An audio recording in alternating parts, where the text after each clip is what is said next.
ta promesse dans ma vie. Accomplis-la. Oh oui, accomplis ta promesse dans ma vie. Accomplis-la. Seigneur, accomplis ta promesse dans ma vie. Seigneur, accomplis-la. Oh, mon roi, accomplis-la. Seigneur, accomplis-la. Papa, accomplis-la. Bonjour à toutes, bienvenue sur Femmes d'Espoir. Je me présente, je suis la sœur Rebecca et aujourd'hui j'aimerais tout simplement passer ce moment avec vous dans la présence du Seigneur et partager ce qui me met à cœur de partager et me laisser conduire. En tout cas, j'espère que vous allez toutes bien, que vos familles se portent bien et sans plus tarder, je vous invite à la prière et que vraiment que le Seigneur soit au contrôle et que toute la gloire lui revienne.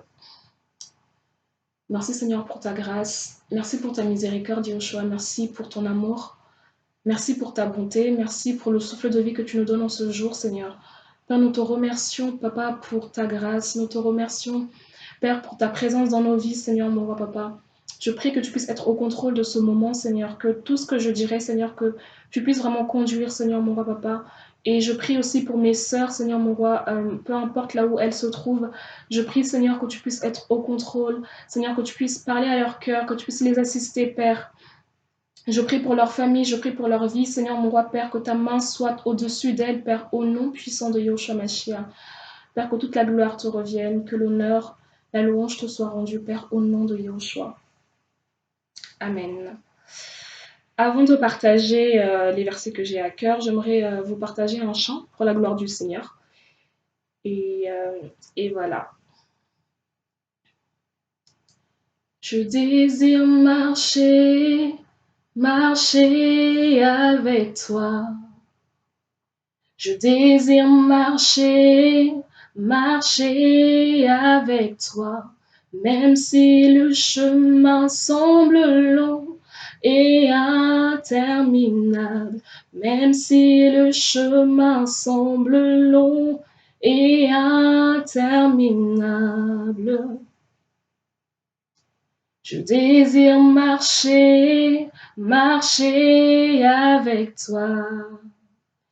Je désire marcher avec toi, même si le chemin semble long et interminable, même si le chemin semble long et interminable. Je veux demeurer à tes pieds, aïe, aïe, aïe, aïe. Je veux demeurer à tes pieds, mon Yahya, Yeshua. Je veux demeurer à tes pieds, Yahya, Yahya. Je veux demeurer à tes pieds, mon Yahya, Yeshua, Yeshua. Tu es mon bouclier, ma forteresse devant la peur. Yeshua, tu es mon bouclier, ma forteresse devant l'angoisse. Yeshua, tu es mon bouclier, ma forteresse devant la peur. Amen. Merci Seigneur. Alors, j'aimerais qu'on puisse prendre notre premier verset dans Luc 21. Luc 21 à partir du verset 34. Pour nous remettre un peu dans le contexte, dans les versets plus hauts, c'est le Seigneur qui parle aux disciples et il leur parle un peu de la fin des temps. Et ça me rappelle un peu ce qu'on vit. On est dans ce temps-là, dans ce verset, en tout cas c'est Luc 21, 8, là où le Seigneur parle de la fin des temps. Et avec tout ce qui se passe dans le monde, on est vraiment, vraiment dans ce verset-là.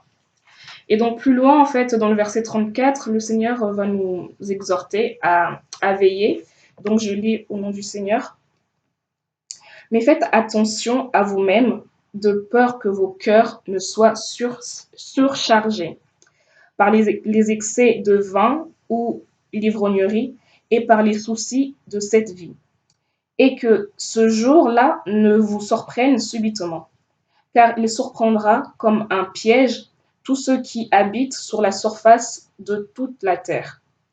Veillez donc, priant en tout temps, afin que vous soyez jugés dignes d'échapper à toutes ces choses qui arriveront, et vos cœurs et de vous tenir debout devant le Fils de l'homme.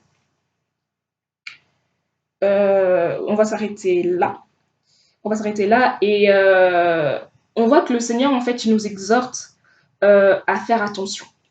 Il nous demande de faire attention à nous-mêmes, à nos cœurs, et de peur que nous puissions être surchargés par les événements qui se passeraient, en fait. Et j'aimerais tout simplement nous encourager devant, en fait, ce qui se passe présentement à rester vraiment vigilante, à s'attacher au Seigneur et à ne pas avoir peur parce que plusieurs ont peur, plusieurs paniquent, plusieurs passent par des moments difficiles parce que beaucoup ont perdu quand même les membres de leur famille, chrétiens ou pas chrétiens. Et le Seigneur nous rassure tout simplement. Et ce qui m'interpelle en fait, c'est que la Bible nous demande de veiller sur nos cœurs, ça, on le sait toutes, parce que le cœur, c'est de là que proviennent les sources de la vie, comme nous dit la parole. Et, et on nous dit dans le verset 34, « Mais faites attention à vous-même, de peur que vos cœurs ne soient surchargés par les excès de vin ou de l'ivrognerie et par les soucis de cette vie, et que ce jour-là ne vous surprenne subitement. » Et je me suis demandé, Seigneur, qu'est-ce que pourrait représenter le vin ou l'ivrognerie? Je pense que ça peut être aussi synonyme de distraction et nous devons vraiment faire attention. C'est vrai qu'on est confinés, par la grâce du Seigneur, espérons que ça va bientôt se lever, mais on est confinés chez nous, on passe nos journées pratiquement à rien faire, à part passer du temps avec le Seigneur, et on peut très facilement, surtout pour nous la jeunesse, tomber dans la distraction, tomber aussi dans le fainéantisme en fait. Et il faut vraiment, vraiment qu'on veille et qu'on fasse attention à ne pas tomber dans ça et surtout à ne pas être, à ne pas laisser les soucis en fait venir s'installer, comme le dit le passage, ne pas laisser les soucis de cette vie venir tout simplement s'installer dans nos cœurs parce que on risque de passer à côté. Nous devons vraiment garder le regard fixé sur le Seigneur, peu importe en fait. C'est vrai que là on commence à voir les signes de la fin des temps. Peut-être qu'on panique un peu, on se dit oh là là Seigneur, vraiment ça va être difficile, ça va être compliqué tout ça. Mais la Bible nous rassure en fait que pour les enfants d'Élohim, nous devons rester en paix. Et je prie vraiment que le Seigneur puisse nous donner réellement sa paix parce que c'est pas évident. C'est pas évident de voir les membres de sa famille mourir comme ça. Ce n'est pas évident de voir des chrétiens qu'on connaît partir comme ça et on se dit mais Seigneur, quand on va sortir de ce confinement en fait, il restera qui? Tout le monde est en train de mourir comme des mouches meurent. Mais le Seigneur a un plan merveilleux pour chacun de ses enfants. Et je prie que quand on sortira de ce confinement, en fait, que tout ce que le Seigneur nous aura appris, tout ce que nous aura dit dans le coulisses, on puisse vraiment, vraiment le mettre en pratique et que nous puissions vraiment affirmer aussi notre rôle en fait en tant qu'Église, en tant que chrétiens et chrétiennes, en l'occurrence ici en tant que chrétienne puisqu'il n'y a que des femmes dans cette chaîne, que nous puissions vraiment, vraiment être ces images que le Seigneur veut que nous puissions être. Et pour ça, en fait, on doit vraiment s'attacher au Seigneur. On doit s'attacher au Seigneur. Et j'ai un peu cherché la définition d'attacher, qu'est-ce que signifie s'attacher. Et donc, je vais lire un peu la définition que j'ai trouvée. C'est être inséparable de quelqu'un ou quelque chose, se fixer à, par un moyen. Et ça veut aussi dire se consacrer à. Nous, en tant que chrétiennes, on doit se consacrer au Seigneur, on doit s'attacher au Seigneur, parce que c'est ainsi que nous pourrions être ces images-là, c'est ainsi que nous pourrions garder aussi cette attitude de veille. Et il y a aussi un verset plus bas qui m'interpelle, c'est à partir du verset 36, qui dit « Veillez donc, priant en tout temps, afin que vous soyez jugés dignes d'échapper à toutes ces choses qui arriveront et de vous tenir debout devant le Fils de l'homme. » La phrase qui dit de vous tenir debout devant le Fils de l'homme. On doit vraiment rester debout parce que c'est facile de dire au Seigneur, j'en peux plus, je suis fatiguée. et de s'asseoir, et même de s'allonger, et puis ça sera difficile de se relever après. Malgré tous ces fléaux-là que la Bible énumère, le Seigneur nous demande de rester debout, de vraiment avoir cette attitude debout, parce qu'une personne qui est debout, ben, cette personne est prête en fait à être en action, et prête aussi quand le Seigneur reviendra, à ce qu'on puisse partir avec lui. Et vraiment, vraiment, nous devons observer la voix du Seigneur, observer ses paroles, observer ce qu'il nous dit dans les coulisses, observer aussi sa parole tout simplement, parce que sa parole, c'est notre justice, c'est la justice. Et c'est vraiment cette parole qui nous conduit, qui nous montre en fait tout simplement le chemin à prendre. Et, euh, et vraiment, vraiment, c'est très important. Et dans Hébreux 2, si on peut le prendre aussi, Hébreux 2, on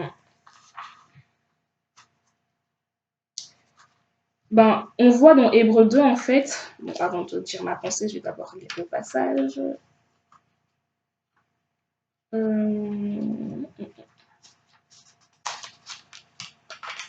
À partir du verset 1 jusqu'à 3.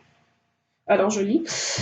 C'est pourquoi il nous faut prendre garde de plus près aux choses que nous avons entendues, de peur que nous les laissions s'échapper. Car si la parole prononcée par les anges a été ferme, et si toute transgression et toute désobéissance ont reçu une juste rétribution, comment échapperons-nous si nous négligeons un si grand salut qui a commencé à être annoncé d'abord par le Seigneur et qui nous a été confirmé par ceux qui l'avaient entendu. Dans ce verset, en fait, le Seigneur nous demande de vraiment garder ce qu'on a reçu, ce qu'on a appris, comme Paul pouvait exhorter Timothée à vraiment garder ce qu'il a appris, tout ça, et vraiment ne pas oublier les paroles du Seigneur, même dans des moments compliqués. Certainement, quelqu'un est en train de pleurer en ce moment, certainement quelqu'un est en train de se remettre en question, se dire mais Seigneur, je ne comprends pas, qu'est-ce qui se passe, tout ça, je suis troublée. Mais le Seigneur nous demande de garder sa parole, quoi qu'il arrive, de vraiment garder sa parole. Et c'est vraiment en restant à ses pieds, en cherchant à s'attacher à lui, que nous allons vraiment garder tout ce dépôt-là qu'il a mis en nous. Parce que ce dépôt-là, ce n'est pas un dépôt vain, c'est quelque chose qui doit servir. C'est quelque chose qui doit servir à une personne plus tard, je ne sais pas. Mais le Seigneur, il sait ce qu'il veut faire avec chacune de nous et nous ne devons pas nous éloigner de sa présence. Nous ne devons pas nous laisser aller par la distraction, par les questionnements de la vie, par tout ce qui se passe, la panique, la peur. Nous devons vraiment, vraiment rester fermes et faire confiance au Seigneur et nous attacher à lui. Comme aussi dans Jean 15, là-bas, le Seigneur nous dit que il est le sceptre et nous sommes le serment, si je ne me trompe pas. Et il nous dit que c'est par cet attachement-là qu'on a à lui, cet attachement qu'on a avec lui, que nous pourrions porter du fruit. Ça veut dire que si nous ne restions pas attachés au Seigneur, si nous nous éloignons de lui, nous ne porterons plus aucun fruit. Et un arbre qui ne porte plus de fruits, il est coupé et jeté au feu. Et ce serait vraiment dommage d'avoir connu le Seigneur durant tout ce temps et à la dernière minute, au dernier moment, qu'on puisse en fait lâcher et se retrouver parmi ceux qui ont passé leur temps à vraiment transgresser les lois du Seigneur. Donc voilà, vraiment, je m'encourage, je suis dedans moi aussi, à vraiment, vraiment nous attacher au Seigneur. Courage aux mamans, courage aux jeunes sœurs, chacune à son niveau, à ses combats, mais le Seigneur a un plan merveilleux pour chacune de nous. Et, et voilà, c'est la pensée que j'avais à nous partager, que le Seigneur vraiment soit béni et que toute la gloire lui revienne. Amen.